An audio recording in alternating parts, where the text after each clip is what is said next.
Let's talk loud and proud about the thing we're not really supposed to talk about, money. Today, I want to talk about how you can figure out how to regularly pay yourself as a creative entrepreneur. This is something that I struggled with and messed up. I had to work really hard at to get on the right track as I built a profitable business.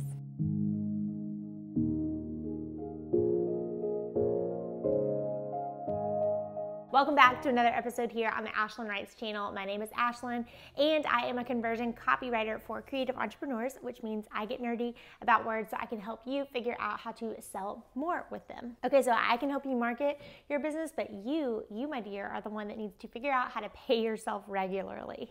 And that's so much easier said than done. As I jump into this training, if you realize you need a little bit more support with this, today's freebie is just for you. Hop down below and you can get your hands on 6 signs you need to define enough as a creative and 7 ways to get yourself financially set. While you're down there grabbing that freebie, I sure would appreciate it if you hit subscribe and the little bell next to it. That way you're gonna be first in line to know when these videos come out each and every single week. So confession, I did not regularly, i.e. weekly, cut myself a paycheck in my business until I was 18 months in. And as I've said before, yes, that caused absolutely as many marriage arguments as you think it might have. My business was profitable pretty early on, but I was terrified it would just all disappear, that the success would go away. So I never paid myself from my business account. I hoarded and I just let it sit there and continue to accumulate and accrue while I pretty much made us live on one income. But in addition to never paying myself, I never tithed or gave generously.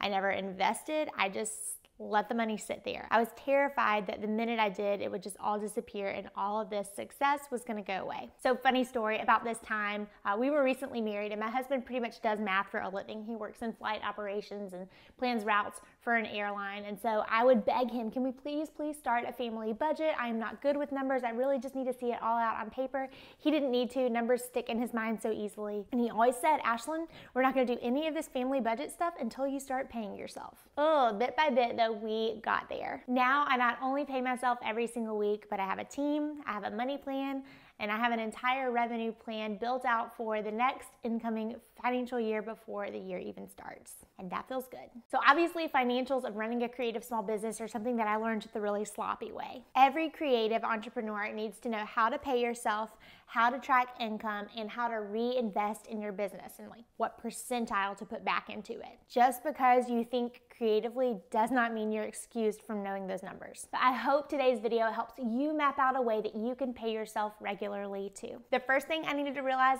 I had to define what enough was for me. I had a light bulb moment when I realized the simple economy of enough. Basically, all that boiled down to, what I mean there is, I needed to figure out what enough looked like for me to bring in every single month. I needed to figure out then what I would have to market to in order to book that amount of work. And then I just needed to rest after I hit my numbers. I did not have to buy into all the whispers of the world and the entrepreneurial space that just said more, chase. No, that was not the way I wanted to run things. I did, however, need to define what enough looked like for me, which I'd never really done before. I needed to figure out what enough looked like for our family finances. I needed to figure out exactly what my take home needed to be as one half of the earners around here. I also needed to figure out what enough hours of work looked like, how many hours I wanted to be putting in every single week. Quick backgrounder on how I grew up, because I think it's important. I grew up watching both of my parents work, and so I correlated that work harder equals make more, and I also grew up knowing that everything costs money. I attended a private Christian school and selected ballet, like not a cheap athletic activity to pursue. And my dad was just very staunch on always making sure that we knew the value of a dollar, that we knew both my parents had to work to make this life happen for us, that nothing was handed to us. I babysat all the time. By the time that college came into the conversation, I knew I was going to be applying for a lot of different scholarships in order to make that happen. I'm telling you all of this because as I worked really hard at ballet and as I worked really hard at school, it just built this mindset in me. I started telling myself that in anything, the longer hours that you work and the harder that you work, the more success you'll see and then the more money you'll see. Good or bad, that was just the money mindset that set into my brain. I want you to start thinking about what money mindsets you may have that are affecting the way that you pay yourself as a creative as well. Because that last part was huge as I moved into the entrepreneurial space, that harder, longer part. By no fault of my upbringing, I think it's how a lot of us are raised. I just assumed that if you work harder and if you work longer than anybody everybody else, then you will be successful. I thought I would only ever be successful if I said yes to absolutely all of the jobs that were coming in and if I just worked myself into the ground. That concept I mentioned to you of defining enough hit me square between the eyes. In the blog that goes with this video, I've included some of the biblical and scriptural things that I've thought through when it comes to thinking about money, but essentially I've had to realize that money is a neutral construct. It is not evil on its own. It is neither good nor bad in and of itself. It is a resource. So all of this to say, instead of seeing money as this really scarce resource, being an entrepreneur has over time taught me to see money as abundant. Money is a tool. It's not a zero-sum game, and there's not a certain specific amount out there that we have to play hungry, hungry hippo with as entrepreneurs to get. So my mindset was starting to change, but I still had to figure out how to pay myself. That brings me to number 2, build a money blueprint. Okay, you see now what a hot mess I was, but I had done a few things right as an entrepreneur. Paying yourself as an entrepreneur comes down to, number 1, choosing the best bank for your business. I personally like a smaller bank. Number 2, making sure that you're set up for the business correctly for your state or your country and you've got all that right tax info. Organizing your company and protecting yourself from liability, knowing your expenses, also knowing your hourly rate, finding a CPA that you love, and determining that payroll schedule that works. So that last point is the one I wasn't doing. Enter my friend Shanna Skidmore. My friend Shanna knew finances, I knew words, so we buddied up and partnered together for a month to help one another in our blind spots. My husband Wes and I worked with Shanna and we went through what she calls the blueprint model. It's essentially a system to help you figure out what enough is for both your home and your business and then reverse engineer that and work backwards to figure out your pricing. It took so much work and so much thinking, but after that month of going through this and really digging into it, we crafted this financial plan for our household and our business, and it was one that made us both happy. Figuring out a financial blueprint for my business helped me start to price my packages for profitability. I really started to see some areas in my business where I was tremendously undercutting my services. Maybe I was semi on the right track when it comes to the service that I was providing, but if I wanted to take home a certain amount, I was totally undercutting us. I also learned where my pricing was good, where it was on track, and that felt great. The basics of figuring out a financial blueprint, in my opinion, are figuring out that owner's draw, that paycheck that you need to be paying yourself, whether it's weekly or whether it's monthly, setting your long-term financial goals, and figuring out how much that you want to be socking away into your business savings. Some of you have heard me say this 100 times, but Blueprint Model really was a game changer for me and my business.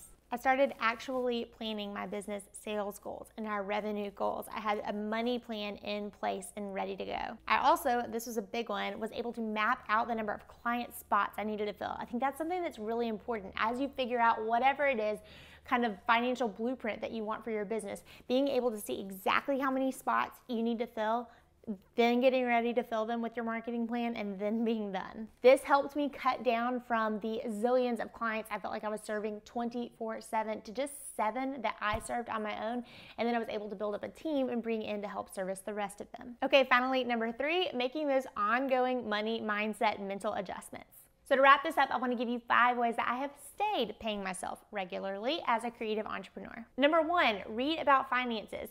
I know I was hesitant to say this because I didn't even like reading business books until I started owning my own business, but I really try now to read about 3 to 4 financial-ish books a year, and that's helped me a lot start to process and speak this language. If you look down below, I will mention a couple of those books that have helped me tremendously. Number 2, I hold weekly Finance Friday check-ins. That's what I call them. I know Shanna calls them money dates, which I think is a great term as well. But essentially on Finance Fridays, I have a workflow that I go through every single week. Now, in the blog that accompanies this video, I will post that workflow, but essentially I make sure I've paid myself, I run payroll, I go and I pay my credit card off in full every single week, things like that. Which brings me to the next thing, establish a business line of credit. Now, I am not advocating debt here, but just like you would establish a line of credit in your personal finances, I think it's really important that you do that for your business as well. Note that I just said in your Finance Friday workflow, make sure that you're paying that off every single week. Number 4, practice visioning, gratitude, and prayer. I pray a lot about my business. I actually have a video coming out in a couple of weeks where I'm going to talk to you a little bit more about some tools that I found useful for prayer. But I pray for things like that the Lord would replace my thinking about money in the business as being mine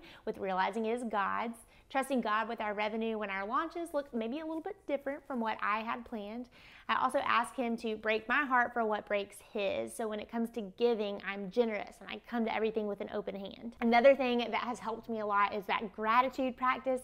Every morning as part of my morning routine, I write down just 3 things that I'm grateful for that have happened in the past 24 hours. Okay, lastly, and go with me on this, it's the semi-woo-woo practice of visioning. Now, all I mean here is that sometimes when I'm terrified to do whatever it is next in my business, to go get that client or to go head first into this launch mode, I get a little bit nervous. And so if I can take some time and just close my eyes for a moment, picture myself actually doing that thing and showing up and serving people well and hitting our goals, that goes a long way. Again, I know that may sound a little silly if you're not into visioning and stuff like that, but that has helped me a lot. I think I just psych myself out about some things or don't think I'm good enough sometimes, but just closing my eyes and picturing myself actually doing whatever it is that I'm so afraid to do helps so much. Lastly, continue your education to know your worth. Once you have this money blueprint figured out and you know how much you can invest back into your business, I think you can also invest in different professional development,